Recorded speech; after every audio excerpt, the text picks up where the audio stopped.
जय हिंद दोस्तों। स्वागत है आप सभी का आपका अपना ही YouTube channel ABC let's study पर। 17 फरवरी 2024 से संबंधित सभी प्रतियोगिता परीक्षाओं के लिए अति महत्वपूर्ण करंट अफेयर्स को डिस्कशन करने जा रहे हैं। चलिए शुरू करते हैं आज का पहला प्रश्न की ओर। पहला प्रश्न है, हाल ही में अंतर्राष्ट्रीय मुद्रा कोष के अनुसार दुनिया की तीसरी सबसे बड़ी अर्थव्यवस्था का खिताब किसने हासिल किया है? हाल ही में अंतर्राष्ट्रीय मुद्रा कोष के अनुसार दुनिया की तीसरी सबसे बड़ी अर्थव्यवस्था का खिताब किसने हासिल किया है? आपका ऑप्शन है option number A Bharat, B Germany, C Japan, D UK. इसका आंसर होगा option number B Germany. Option number B Germany. Global economic outlook जो है यह रिपोर्ट जारी करता है IMF, ठीक है। IMF जो जारी करता है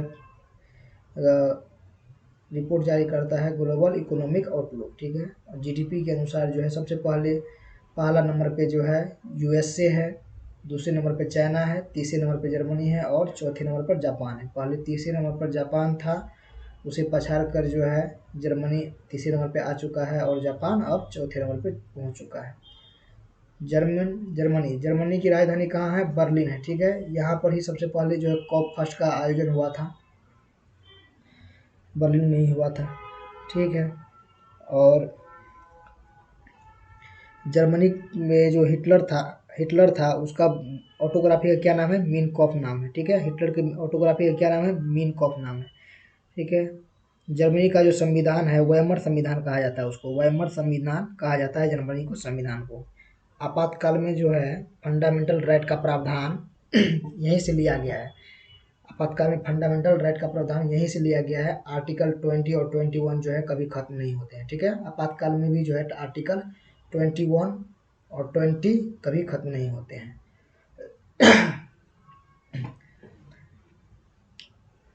IMF और वर्ल्ड बैंक की स्थापना जो है ब्रेटन वुड सम्मेलन जो हुआ था USA में, उसी में जो है इन दोनों की स्थापना हुई थी। IMF की स्थापना 1944 में ही हुई थी और उसकी भी हुई थी, वर्ल्ड बैंक की भी स्थापना हुई थी।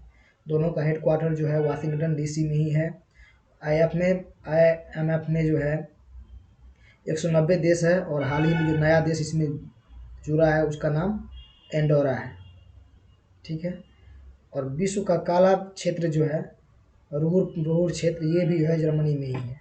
चलिए आगे बढ़ते हैं आज का दूसरा प्रश्न की ओर। दूसरा प्रश्न है, हाल ही में संयुक्त राष्ट्र सामाजिक विकास आयोग के 62वें सत्र की अध्यक्षता किसने की है? हाल ही में संयुक्त राष्ट्र सामाजिक विकास आयोग के 62वें सत्र की अध्यक्षता किसने की है?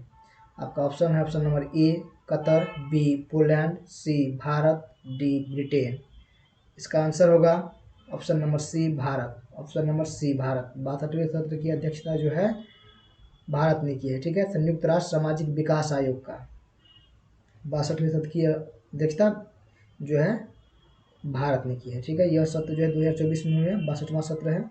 और संयुक्त राष्ट्र सामाजिक विकास आयोग की स्थापना कब हुई थी?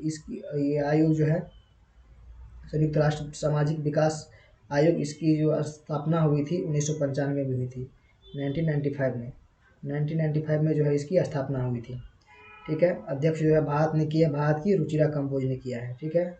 2025 में कौन करेगा? 2025 में जो है पोलैंड करेंगे, ठीक है। पोलैंड की कैपिटल कहाँ है? वार्सा पोलैंड की कैपिटल है, ठीक है। और UN महासभा का अध्यक्ष फिलहाल अभी कौन है? तो डेनिस फ्रांसिस है, ठीक है। डेनिस फ्रांसिस है UN महासभा का अध्यक्ष। ये कहाँ कहाँ के हैं आप लोग कमेंट में बताइएगा। और फर्स्ट महिला अध्यक्ष कौन थे UN महासभा के? विजया लक्ष्मी पंडित जी थे, ठीक है। विजया लक्ष्मी पंडित जी ये भारत के ही है, पंडित जवाहरलाल नेहरू के सिस्टर जी, ठीक है। आगे बढ़ते हैं आज का तीसरा प्रश्न की ओर। तो तीसरा प्रश्न है, इंडोनेशिया के नए राष्ट्रपति चुनाव में सर्वाधिक मत किसने प्राप्त किए हैं? इंडोनेशिया के नए राष्ट्रपति चुनाव में सर्वाधिक मत किसने प्राप्त किए हैं? Option number A Nayib Bukele, B Alexander Stubb, C Gibran Rakabuming और डी प्रोबोवो सुबियातो।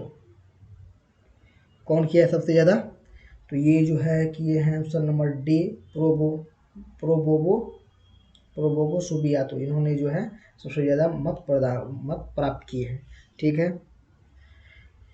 इंडोनेशिया जो है विश्व की चौथी सर्वाधिक आबादी वाला देश है। ठीक है। चौथे नंबर पे सबसे ज़्यादा आबादी जो है इंडोनेशिया में है, और वर्ल्ड की थर्ड लार्जेस्ट डेमोक्रेटिक कंट्री है। ठीक है। लोकतांत्रिक कंट्री के मामले में जो है सबसे वर्ल्ड में थर्ड नंबर पे है। ठीक है। पहले इंडिया और यूएसए, उसके बाद जो है इंडोनेशिया है। ठीक है। अभी हाल ही में यहाँ पर राष्ट्रपति चुनाव हुआ था। ठीक है। वर्तमान में यहाँ के जो राष्ट्रपति है वो जोको विडोडो है। ठीक है। जोको विडोडो यहाँ पर वर्तमान में राष्ट्रपति है। और अभी जो चुनाव हुआ था उसमें जो है प्रोबोतो, ये जो है प्रोबोगो सुबियातो जो है, इन्होंने 60% जो है मत हासिल किया है, 60% मत हासिल किया है। इंडोनेशिया में जो है माउंट सिनाबुंग, माउंट मेरापू और कराकतवा जो है ज्वालामुखी यहीं पर है। ठीक है। और एशियान का जो मुख्यालय है एशियान का एशियान, ठीक है, एशियन का मुख्यालय भी जो कहाँ है, जकार्ता में है। जकार्ता में एशियन का मुख्यालय है। ठीक है। और इसमें जो है 11 देश शामिल है। उसमें 11वां देश शामिल में नया देश जो है 11वां देश वो तिमोर लिस्ते हैं। ठीक है। तिमोर लिस्ते जो है 11वां देश है। आगे बढ़ते हैं आज का चौथा प्रश्न की ओर। चौथा प्रश्न है, हाल ही में सतह से समुद्र तक मार करने वाली नई मिसाइल पादासूरी 6 का परीक्षण किसने किया है? नई मिसाइल पादासूरी 6 का जो है परीक्षण किसने किया? आपका ऑप्शन नंबर ए उत्तर कोरिया, बी चीन, सी रूस, डी इजराइल। इसका आंसर होगा ऑप्शन नंबर ए उत्तर कोरिया। ऑप्शन नंबर ए उत्तर कोरिया। ठीक है। उत्तर कोरिया का कैपिटल कहाँ है? प्योंगयांग इसका कैपिटल है। ठीक है। और यह पादासूरी 6 जो मिसाइल है, यह सतह से जो है समुद्र में मार करने वाली मिसाइल है। ठीक है। सतह से समुद्र में मार करने वाली मिसाइल है।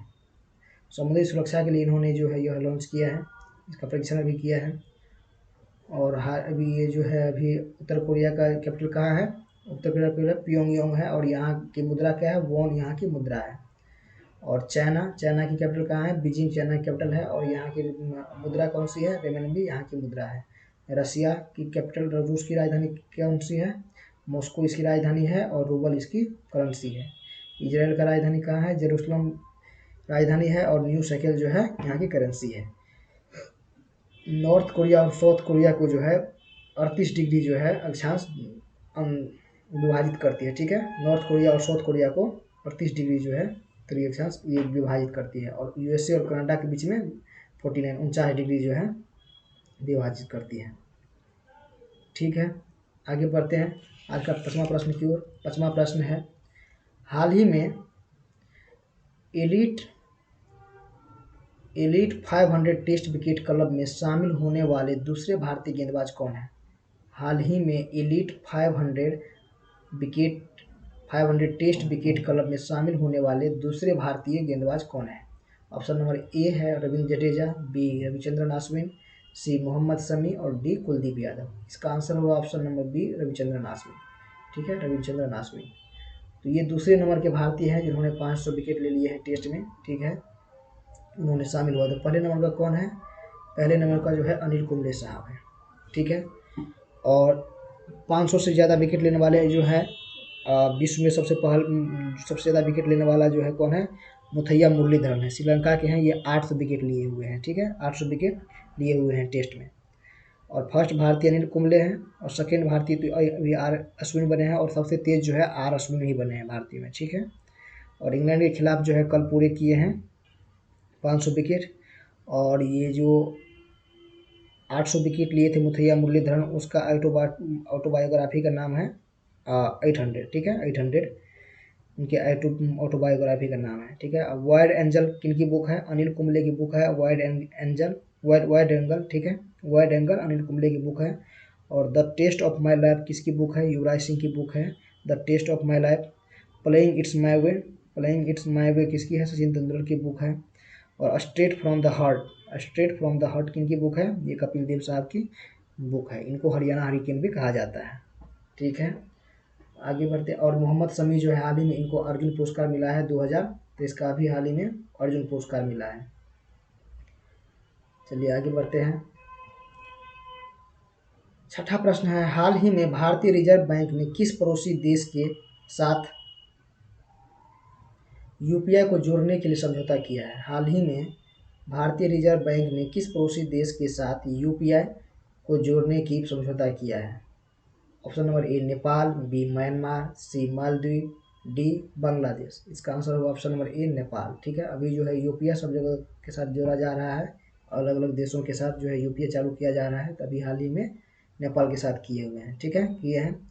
आरबीआई, यहाँ की राष्ट्रीय बैंक आरबीआई और वहाँ नेपाल राष्ट्र का बैंक जो है, उन्होंने जो है यहाँ का यूपीआई और वहाँ का एनपीआई दोनों मिलके जो है सीमा पार लेन देन को बढ़ाने के लिए जो है अपना साझेदारी समझौता किया है। ठीक है, यूपीआई का फुल फॉर्म क्या है? Unified payment interface. ठीक है, यूनिफाइड पेमेंट इंटरफेस, एनपीसीआई जो है इनको लॉन्च किया था 2016 में। ठीक है, आरबीआई की स्थापना कब हुई है? आरबीआई की स्थापना जो है कब हुई है? तो आरबीआई की स्थापना जो है 1934 के एक्ट के थ्रू जो है हुई है। 1 अप्रैल 1935 में स्थापना हुआ है। 1 अप्रैल 1935 में यंग हिल्टन कमीशन के द्वारा जो है इनकी स्थापना हुई है। और फर्स्ट हेड इसका कौन था? आरबीआई का फर्स्ट हेड, आरबीआई का जो पहला हेड था वो था ओसवान स्मिथ, इसका पहला हेड था। ठीक है, और फर्स्ट इंडियन कौन थे? सीडी देशमुख थे फर्स्ट इंडियन। ठीक है, और अभी कौन है? अभी शक्तिकांत दास हैं। अभी जो है शक्तिकांत दास जो है इनके हेड है आरबीआई के। ठीक है, गवर्नर है, मतलब गवर्नर।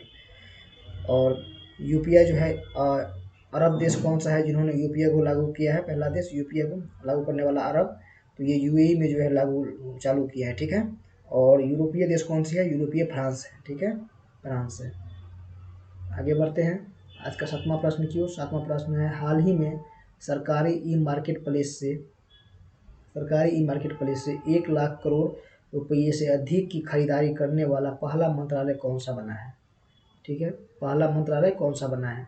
सरकारी ई मार्केट प्लेस से 1 लाख करोड़ रुपये से अधिक की खरीदारी करने वाला पहला मंत्रालय कौन सा बना है? आपका ऑप्शन है, ऑप्शन नंबर ए शिक्षा मंत्रालय, बी गृह मंत्रालय, सी रक्षा मंत्रालय और डी सहकारिता मंत्रालय। इसका आंसर होगा ऑप्शन नंबर सी रक्षा मंत्रालय, डिफेंस, मिनिस्ट्री ऑफ डिफेंस। ठीक है, मिनिस्ट्री ऑफ डिफेंस। ऑनलाइन, ये जो है एक ऑनलाइन प्लेटफॉर्म है। ठीक है, सरकारी ई मार्केट प्लेस जो है एक ऑनलाइन प्लेटफॉर्म है। इसको जो है GEM कहा जाता है, GEM। ठीक है, गवर्नमेंट ई मार्केट प्लेस। ठीक है, इसकी स्थापना कब हुई थी? इसकी 2016 में इसकी स्थापना हुई थी। 2016 में जो है इसकी स्थापना हुई थी। ठीक है, यह ऑनलाइन प्लेटफॉर्म है। और यहाँ पर जो है भारतीय जो है माइक्रो, स्मॉल एंड मीडियम जो भी उद्योग वगैरह है सब जो है यहाँ पर रजिस्टर्ड है।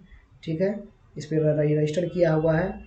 और डायरेक्ट जो है जिनको जो है कोई भी मिनिस्ट्री हो वो यहाँ पर जाते हैं, डायरेक्ट अपना जो भी चीज़ चाहिए उसके लिए यहाँ पर अपना विज्ञापन देते हैं। और यहाँ पर जितनी भी रजिस्टर्ड कंपनी है वो लोग अपना जो है बताते हैं कि हम आपका काम जो है, आपका जो भी डिमांड है उसको हम इतने रुपये में कर देंगे। ठीक है, तो इससे क्या होता है कि बीच में कोई बिचौलिया नहीं आता है, तो भ्रष्टाचार कम हो जाता है। ठीक है, अब वो एक लेने वाला है और बहुत सारे कंपनी होते हैं तो यहाँ पर लागत भी कम आ जाता है।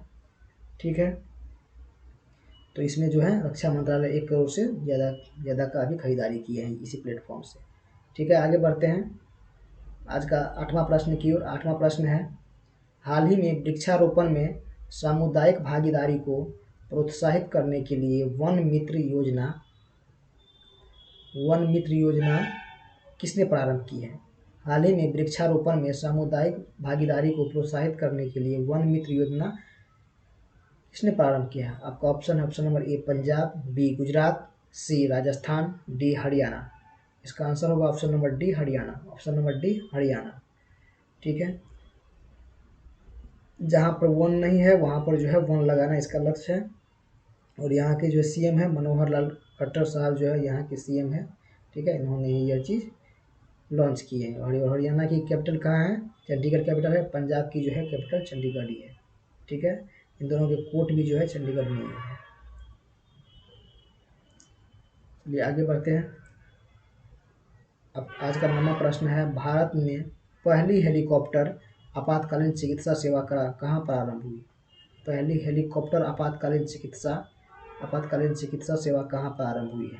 आपका ऑप्शन है, option number A Jammu Kashmir, B Himachal Pradesh, C Uttarakhand, D Sikkim. कहाँ हुई है?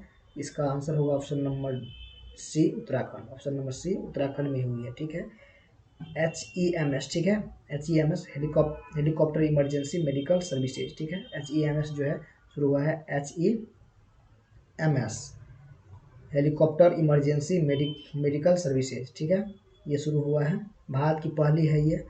और ये जो है ज्योतिरादित्य सिंधिया जी जो है इनको शुरू किए हैं। ठीक है, यह कहाँ पर हुआ है? उत्तराखंड के ऋषिकेश एम्स में। ठीक है, ऋषिकेश एम्स में शुरू किया गया है।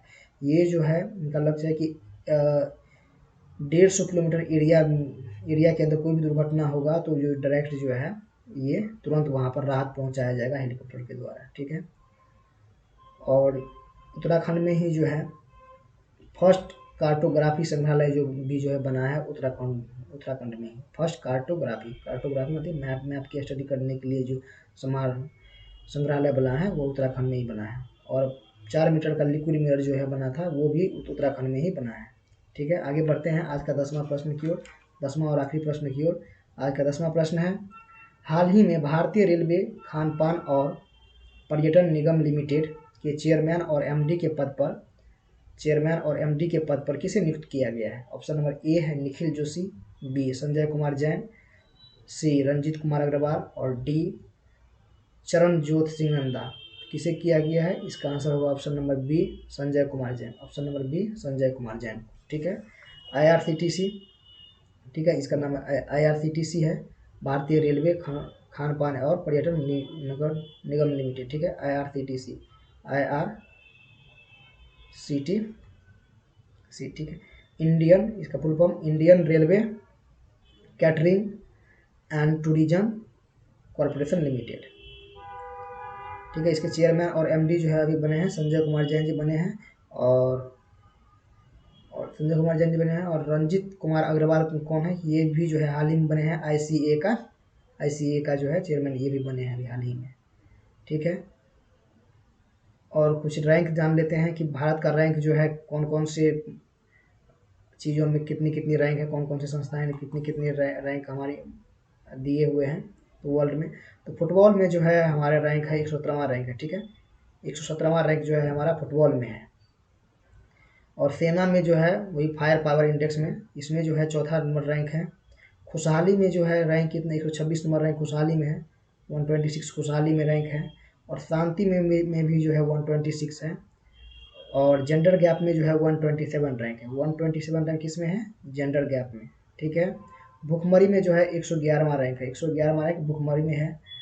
और चौथा बोलते हैं कि 40वां रैंक जो है 40th रैंक, ये जो है 40th रैंक है इसमें नवाचार में है 40th रैंक। ठीक है, और क्लाइमेट में जो है क्लाइमेट चेंज में 7th रैंक है, 7वां रैंक जो है क्लाइमेट चेंज में है। ठीक है, और हेनले पासपोर्ट इंडेक्स जो है उसमें हमारा रैंक है 80 रैंक है। ठीक है, 80वां रैंक है। क्रिप्टो करेंसी एडोप्टेशन में जो है हमारा फर्स्ट रैंक है। ठीक है, प्रथम रैंक जो है किसमें है? क्रिप्टो करेंसी एडोप्टेशन में हमारा प्रथम रैंक है। और फरवरी का जो कुछ महीने, अब फरवरी में जो दिवस मनाए जाते हैं उसका भी रिवीजन कर देते हैं, क्योंकि फरवरी माह जो है तो फरवरी में जो है 2 फरवरी को विश्व आर्द्र भूमि दिवस मनाया जाता है, और 4 फरवरी को जो है वर्ल्ड कैंसर डे मनाया जाता है, और 4 फरवरी को वर्ल्ड कैंसर डे मनाया जाता है। और 13 फरवरी को जो है वर्ल्ड रेडियो डे मनाया जाता है। और 13 फरवरी को ही जो है भारतीय राष्ट्रीय महिला दिवस भी मनाया जाता है सरोजिनी नायडू जी के जन्म दिवस पे। और 21 फरवरी को जो है अंतर्राष्ट्रीय मातृभाषा दिवस मनाया जाता है, और 28 फरवरी को जो है राष्ट्रीय विज्ञान दिवस मनाया जाता है। ठीक है, ये सब चीज़ याद रखिएगा। Thank you. ABC let's study के साथ ऐसे ही जुड़े रहिए। लाइक, सब्सक्राइब एंड शेयर कीजिए।